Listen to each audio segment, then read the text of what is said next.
Beautiful. I'm all for that. All for that. Yay. Okay, everyone. It's another live.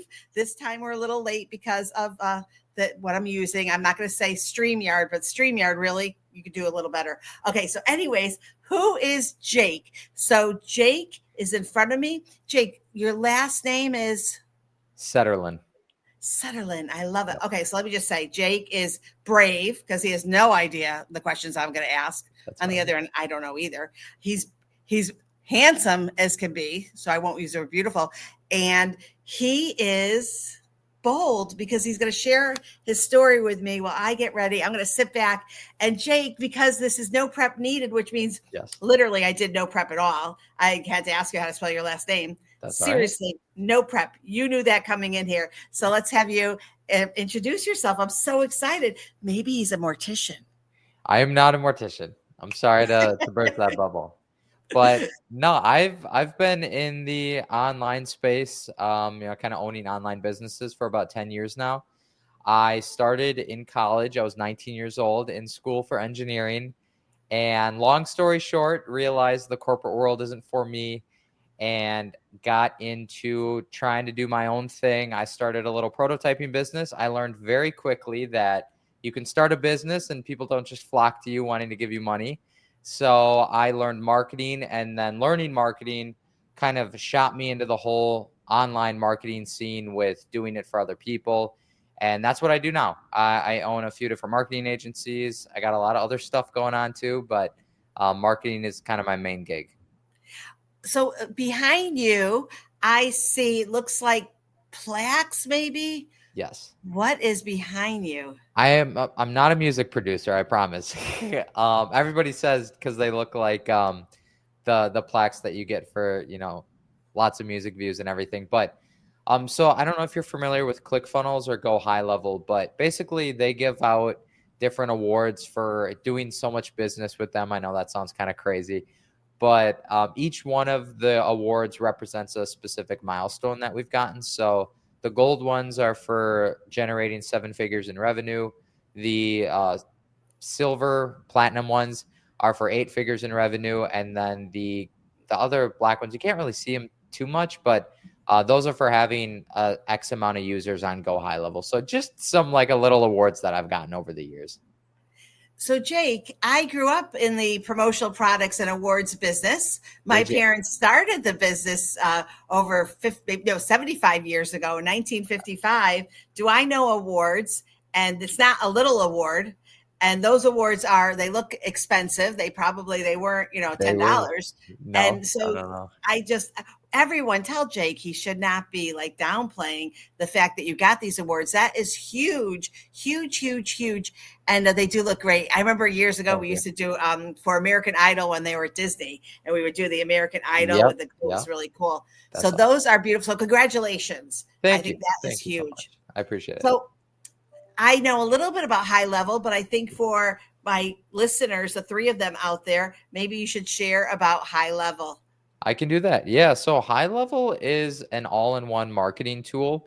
But what's unique about High Level is that they allow you to white label, which basically means we can put our logo, our branding, our domain, and make it look like our own software, I guess you want to call it, that we can give to our clients. So part of us doing marketing is obviously advertising. And with advertising, you generate a lot of leads and appointments. And thankfully, Go High Level has a really good system to manage leads and book appointments. So we're able to use Go High Level to give to our clients as kind of like a home base to manage everything that we do in terms of marketing for them. Oh my God, that is awesome. Okay, so I had no idea actually about the blind labeling of High Level. So I find that fascinating. So, okay, so 10 years ago, this makes so much sense. You're in college, you're studying engineering, you said?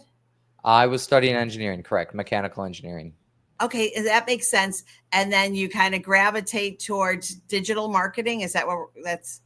Yep. The stepping stone was prototyping and then digital marketing. But yeah, I mean, it was pretty quick into marketing in the marketing world. So prototyping, like when I think of a prototype, I think of like a product, an actual 3D product. Yeah, that's exactly what it was. Because I was in the School of Engineering, like a lot of what we were doing was hands-on work. So I was doing prototyping for individuals. So one of them we prototyped a rescue drone for firefighters. Now, this is drones back in the day when they weren't, little pocket-sized things, that they were these big vehicles or aircrafts, whatever you want to call them. I mean, like almost like, a model plane. So I did that. I prototyped a little bear that you could give to kids with a button in them that would call 911. A lot of weird stuff, chopstick holders that you could sell to restaurants as, their logo that you could hold chopsticks in. So like a lot of weird little stuff I found myself getting into. But with what? Like with 3D printers available back then? Yeah, they were these big things too. So it was just the start of all that, like 3D printing and laser engraving and all that kind of stuff. Oh, it's got, because in the promo business, same thing. Like but we wouldn't do it. We would farm it out and get like a custom product. And so wow. Yep. I haven't even really seen a 3D printer spit something out. So I think there may be one. There's like working labs and libraries. Okay. Yep. Some libraries may have the 3D printers. Okay. So you're doing that. And then at what point do you say, I think I can make this my business? Yeah. So it was really, so I started, that turning point where it was like, I can make this my business. I had that before I got into all those prototyping projects. But all those projects were through school, through networking, and I wasn't getting paid for them because I was like, I got to build my portfolio. So eventually I was like, I can't keep doing free work. I need to get paid.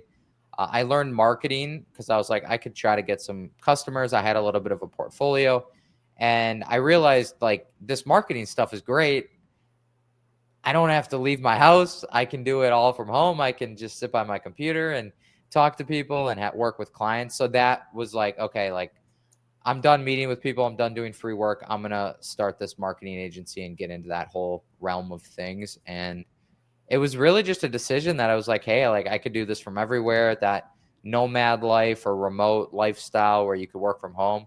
I always say that I was a trailblazer because I was, doing that way before that was just a, thing everybody does now. But yeah, that's kind of the pathway into marketing. So you have a few businesses. So you mentioned that you have a few different businesses. So is each one focused on a different section or sector of marketing?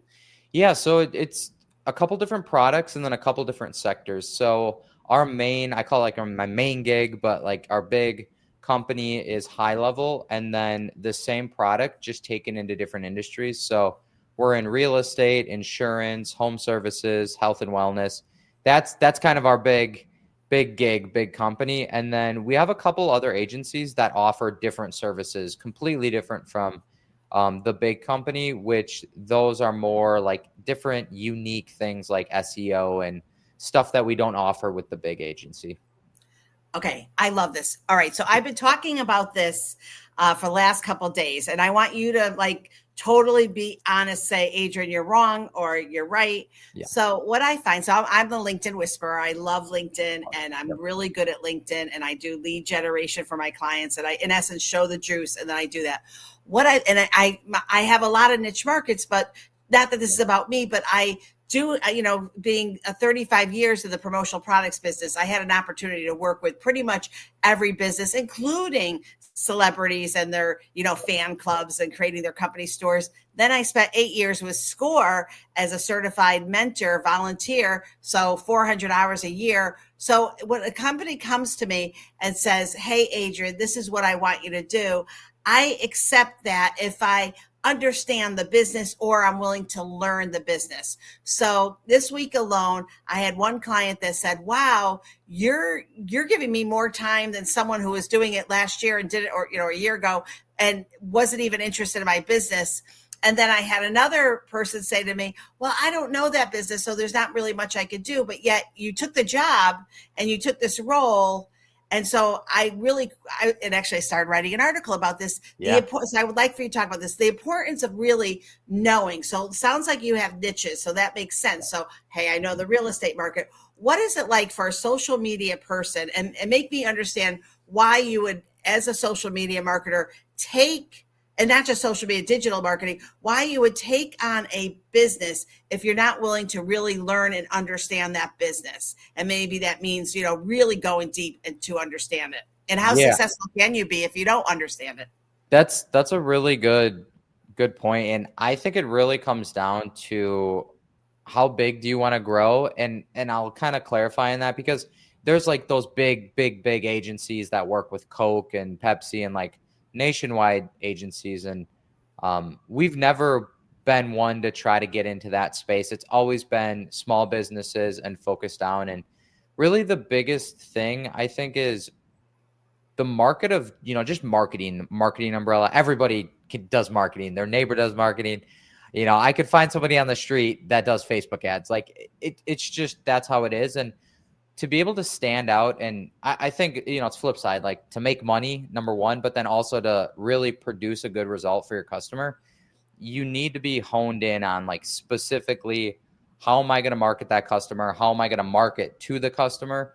And when that messaging just clicks on both sides, it's a win-win. On the front end, in terms of your offer, if I was just saying like, hey, real estate agents, we can post on social media for you, as an example, I'm not speaking to that agent. Again, everybody's saying that they could go to any place and get social media posting. But what I'm able to say, Mr. Real Estate Agent, I'm able to reduce the amount of time you have to spend calling leads. I can get you qualified buyers on your calendar, and the end result is 5 closings in the next 90 days. It speaks to their pain points and what they actually want, which is closings. So on the front end, it helps you sell more people and work with more clients. But then on the back end, if I don't know anything about real estate, again, real estate as an example, it's going to be really hard for me to get over that hump of actually learning about that industry and then having to produce different marketing messages for them, because I feel like marketing's been simplified where it's like, oh, I'll just run an ad and we'll just post some stuff and whatever happens, happens. But if I really want to get a good result for that real estate agent or for that client, I need to reverse engineer how is the end consumer going to actually like think about the message that I'm giving them. And if you have to do that for every client, I mean, you're going to either have to charge a lot of money or you're just not going to, you're going to spend a lot of time working with that individual. So that's really on the customer side, that we're able to get them better results by really understanding their market and what drives somebody to reach out to them through our marketing. Okay, so let's have you share. So you're going to speak to those that are thinking of going into social media, yes, or thinking of going into work with AI when you really don't have a lot of business knowledge. You haven't really been in business, or maybe you're an influencer that is very good looking and you've been able to influence people to buy my pretty scarf, and here's how I decorate it. Woo. So hold on for a second. My assistant, Alexa, stop. I love Alexa. Okay. So I want you to talk to that person that says, Jake, listen, you know what? I need to make some money. I know how to use ChatGPT. Why can't I just take the job with the dentist office? All I have to do is go to ChatGPT and ask questions, and I'll do some campaign and reach out to, I don't know, people that everyone needs their teeth cleaned. So their clients will be every single person I can market to. What would you say to that person that wants to use ChatGPT and really has zero knowledge and thinks everyone's going to buy? So I definitely think you could make that work, right? Like you could definitely wing that and make it work. But to really, again, I know a little bit about that industry, but then really just businesses in general, for you to really make an impact, if they just hire you for social media, that's fine. But that client's only going to be a couple $100 client to you, because the value of you just posting on social media or doing their emails or something like that, it's not something that's, like a super like big lever that you can pull to get them a big result. Getting a dentist specifically a big result is running direct ads to get, Invisalign clients or, people to come in for checkups, and then helping the dentist ascend that person from the cleaning and checkup into, a reoccurring client or, other upsells that they might have, teeth whitening, something like that. You're able to make that dentist a lot more money by really understanding, what's that client value ladder for the dentist, and how can I bring in people on this lower level and then ascend them and help the dentist ascend them into that higher paying customer. But then, also digging into that, it's okay, I can run ads, I can get leads, but that dentist doesn't know how to convert leads. So now you have to put something in place to convert those leads into appointments. And then those appointments don't show up. So now you have to put something in place to get those appointments to show up so that they're actually paying the dentist. So it's like that whole spectrum. If you don't understand that for that specific industry, again, you could do a little job, but you become replaceable and you're not really getting the client the best result as possible. Okay. Yeah. I hope you all listening to that, because, people are experts at what they do. And Jake has given some really great information, not just for the social media, but for the buyer, the person that's like, I'm looking for someone. Oh, I'm over here. And I'm like, I could do that for you for nothing.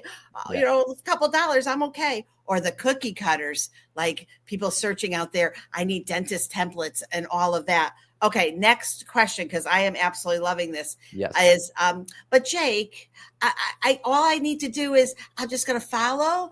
My client's going to give me $500. I'll take $250 of it, and I'm going to boost their posts. And I think I know the audience. I think I could do this. What do you say, Jake? I think unless that client, like boosting posts, you're going to get views and maybe some clicks, but it's not something that's predictable and trackable. And if it's not predictable, it's, I guess reverse that. If it's not trackable, it's not predictable. And if it's not predictable, it's not scalable. So the biggest thing is you want to be able to say, Mr. Dentist, let's spend $1,000 this month on ads. Again, not boosting posts. We're talking going in the back end of Facebook and setting up a real campaign to get leads. I can tell that client, based off our track record, with that $1,000, we're going to see 50 leads come in.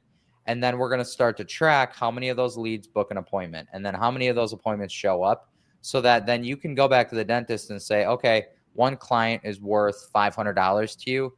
Out of those 50 leads, we were able to get 25 of those to book. And out of the 25, we had 80% show up. So now we had 20%, if I'm doing that math right, we had 20% come into the office and pay you that, we had 20, which is 80%, come into the office and pay you.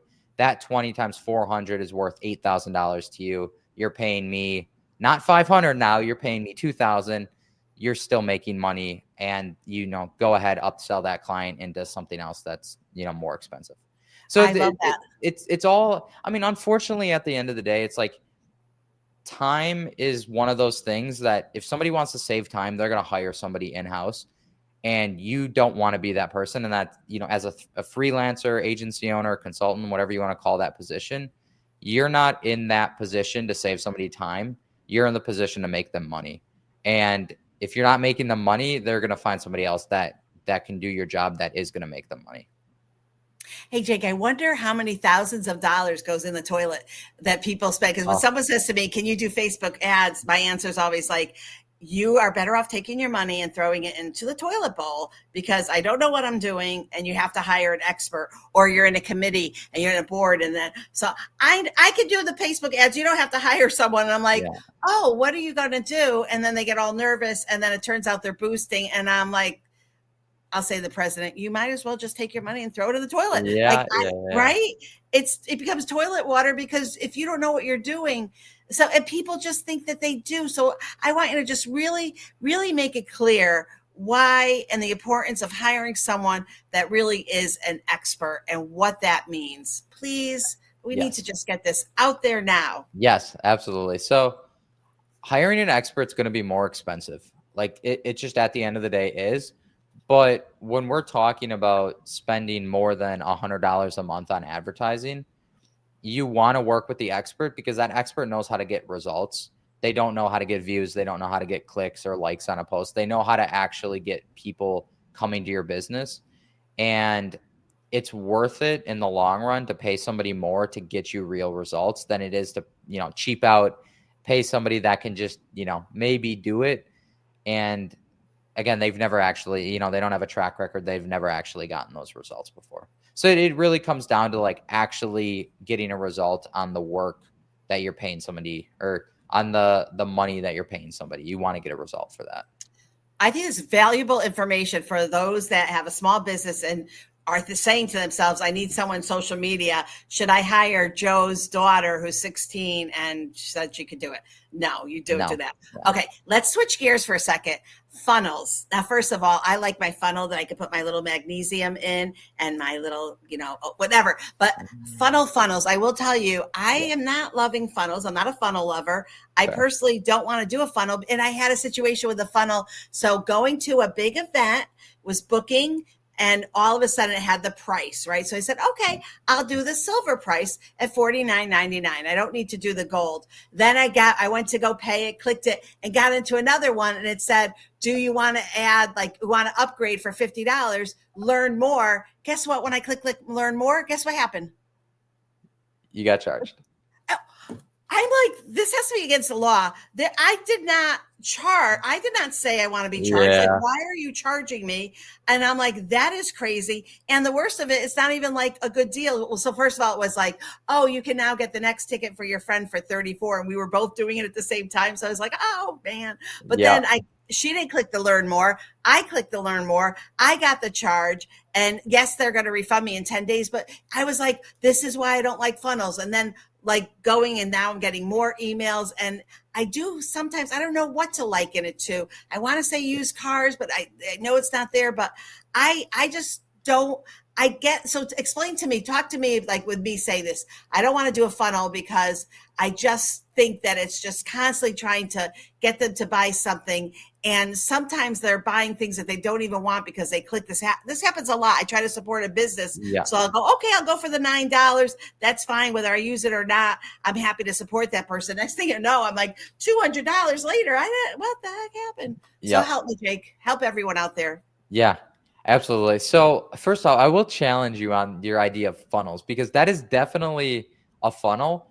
But what you do on LinkedIn is also a funnel, because it starts with engagement and then it goes into, some kind of conversation, and then you're funneling them down into a lead, and then, wherever they go from there. So you could really look at everything as a funnel. Me and my business partner joke that Tinder or Bumble dating swiping app is a funnel, because it's like, how many people do I have to swipe to get them in my inbox? And then how many people do I have to talk to actually go on a date? And then, so everything's a funnel. Now, with what you're referring to, though, is definitely where marketers get a bad name for those shady tactics of, charging people and making it too easy to be able to charge somebody. So I'm right with you there. I think there is, unfortunately, some bad actors.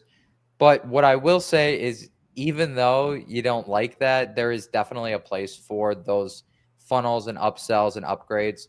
As long as they're done properly. Having just, a button that says learn more and you get charged is absolutely wild. But we actually do that with our company. Not to that extent. It's very clear, like, hey, you're going to get charged. But somebody comes into our service and is like, hey, I want to, transact with you guys. I want to buy your product. And we actually send them a checkout. So it's like, put in your credit card. This is how much you're going to get charged. And then after they submit that, we have 2 different upsells that, one of them's, do you want a priority support and like a dedicated account manager? And then the other one is a marketing program that we have that we upsell them just a couple $100. And in the grand scheme of things, it definitely does help just overall get more money and increase LTV from customers. So I can't hate on it too much, but there are some bad actors in the industry for sure. In the funnel business, I'm surprised that I know that the Attorney General in October has made a new ruling that you have to make it as easy to unsubscribe as it is to subscribe. Yep. So I wrote very nicely, oh no, I understand. Because she's like, oh, you weren't charged. And I'm like, yes, I was. So I sent the picture. Now I'm on text. So email to text. And then all of a sudden there was like no response for a couple hours. So I said, hey, no problem. I'll just do a chargeback. That'll get you good. I didn't do it, but that gets the eyes on it, right? Because I like, you just have to do things right. And so, but I agree with you. And my friend partner Sheila always says, when done right, Adrienne, it does work. But I purposely don't have it on my website. I have what I do, And because, I figure when you're passionate about something and you believe in it, then you should promote it. Yep. And as I said, I never mind. I kind of like after a couple of weeks getting an email saying, okay, now are you ready for the next step? All at once is a little bit like too much. But I love how you explained it, and I totally get it. And it is like, okay, you're going to buy a car. Now, do you want your oil change? Or, oh, you're going to the restaurant, you're getting lobster. Do you want the garlic infused drawn butter or just the regular butter? Garlic infused, of course. Do you want a salad with or without tomatoes? Tomatoes. Yep. So I totally understand that. I love it. So, all right. So how many, what is the business that you actually run day to day, or are you the CEO of all the companies? Like, what does that look like? Yeah, so I'm a 33% partner. So I have two other partners in the agencies. We have our parent company, kind of we call it the octopus. Probably not the best visual, but basically you have this center of the octopus, which is our management company. And then we have different tentacles, and each one of those tentacles is a different industry. So like I mentioned, real estate, insurance, home services, health and wellness, and they all funnel into the funnel. They all go into the head, which is the Go High Level account, which is the white label software that we send our clients into. And our product offering across the board is the same in each industry. Obviously, the deliverable is different because it's a different industry, but the actual, what we do for the client is almost identical throughout them all, which is we set them up with advertising, and then we set them up a qualification application. So the ads run into the application, which, leads are filling out saying, I'm at this stage in the buying process. I have this budget, name, phone, email. And then with that, we give them voice AI. So the voice AI will call up the lead, book them into an appointment, and then the client's managing that all inside the software. So we're doing that for all the different industries. Ads are different, qualification application is different, but that's our offering, and it's actually positioned like a done with you type of system, not done for you. So for us, we like to sell hamburgers. We don't like to sell steaks. So what I mean by that is we want to be able to serve everybody, and for us to do that, we have to have pretty affordable pricing. And with affordable pricing, it means we can't, unfortunately, just do absolutely everything for them. So it's done with you in terms of we're going to set you up the system. It is going to be functioning. You can take it. You can run with it. It's going to be a driving car. But after that, we're not going to tell you where to go with it. And that's kind of how we positioned our offer to be able to help as many people as possible is we're going to set you this up. You're going to take the system and you're going to use it how you want. I love that. Okay, so I'm going to ask you something. So almost you help to personalize it, and then you can tailor more as they go on. Okay, so let's talk for a second. I want to talk a little business here. If you're on now, it's a time to turn it off. Turn this off. No, I'm kidding you. But you're going to listen to my asking Jake a question. So Jake, I don't know how much you know of the promotional products company, but I love that you have enough to know on awards and that you're making prototypes. Yes. What if we work together? What if I said to you, hey, Jake, I know the industry like the back of my hand, 35. Well, ageism sucks. So really at my age, which I'm not going to say 62 because nobody needs to know I'm 62, I have over 40 years experience. My parents took me right out of college. So my question to you is, what if we work together? Because I have all the background to actually work with the industry, because so many people in the industry, there's one guy doing social media. If you're watching or listening to this, don't take it personally, sir, but cookie cutter. So everyone gets the same like cell phone cover artwork. And then maybe they don't know the same people, but they may. And so it's easy to see and it's not really exciting or motivating. I don't know if people are even buying to, really kind of creating something that would make sense, like doing ads for them. Yes. Would that be something that we could talk about off mic? That is absolutely something that we can talk about. We have kind of a little carved out section in our business that is for anybody, because we have people that'll come in as a real estate agent. It's like, hey, I have a cleaning business on the side, or I have this random thing. Trying to think of just some of the most random stuff. A dog food company is one of those. So absolutely, that is something that, we have it set up. That the only thing is that does become a little bit more personal. Like we talked about before, we have to go in and we have to learn that industry.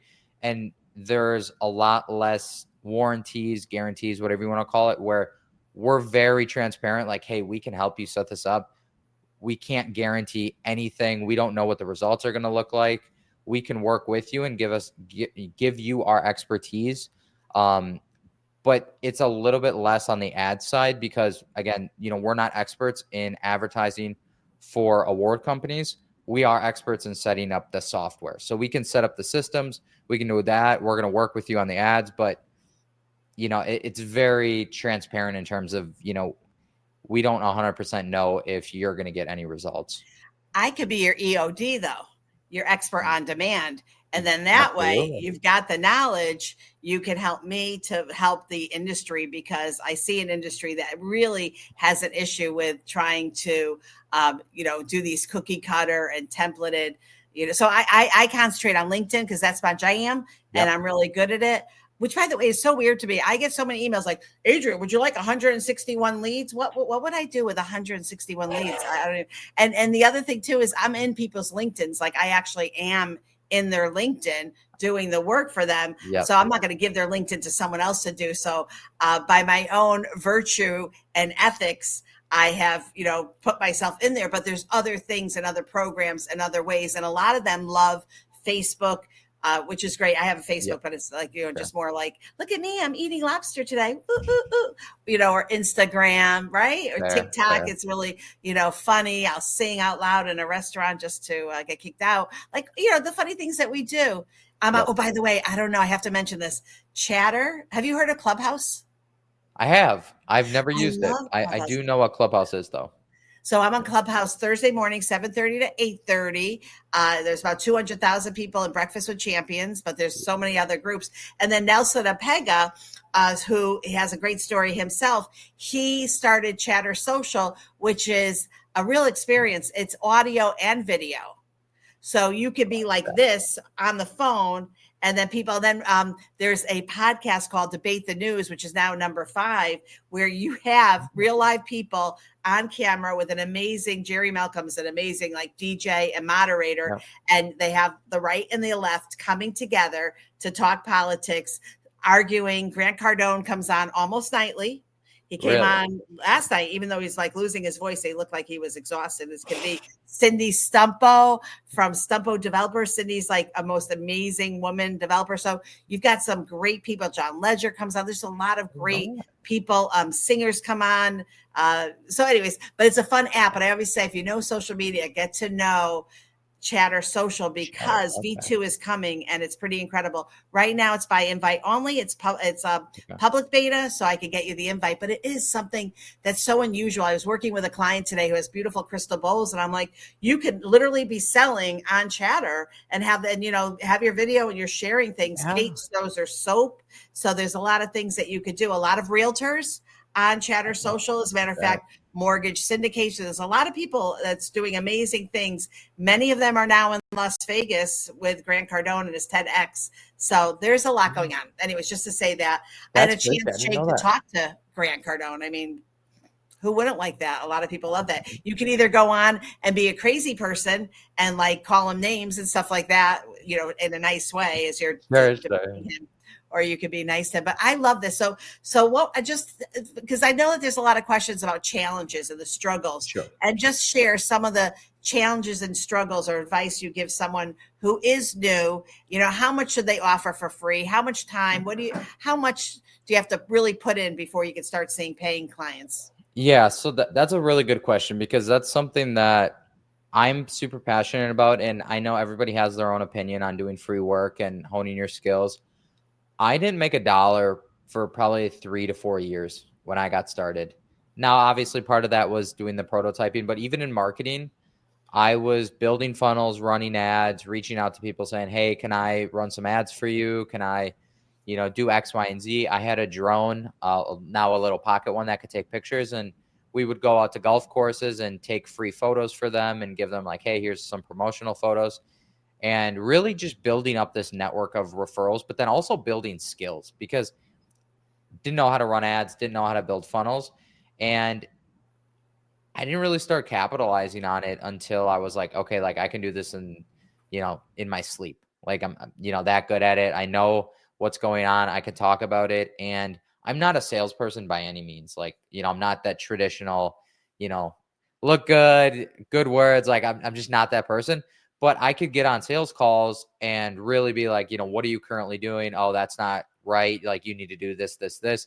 And when you have that level of knowledge, people are, they don't care that you're not a salesperson. They care that they're hiring an expert. And when you can get on and talk about what you're selling, people start paying you and the money starts coming in.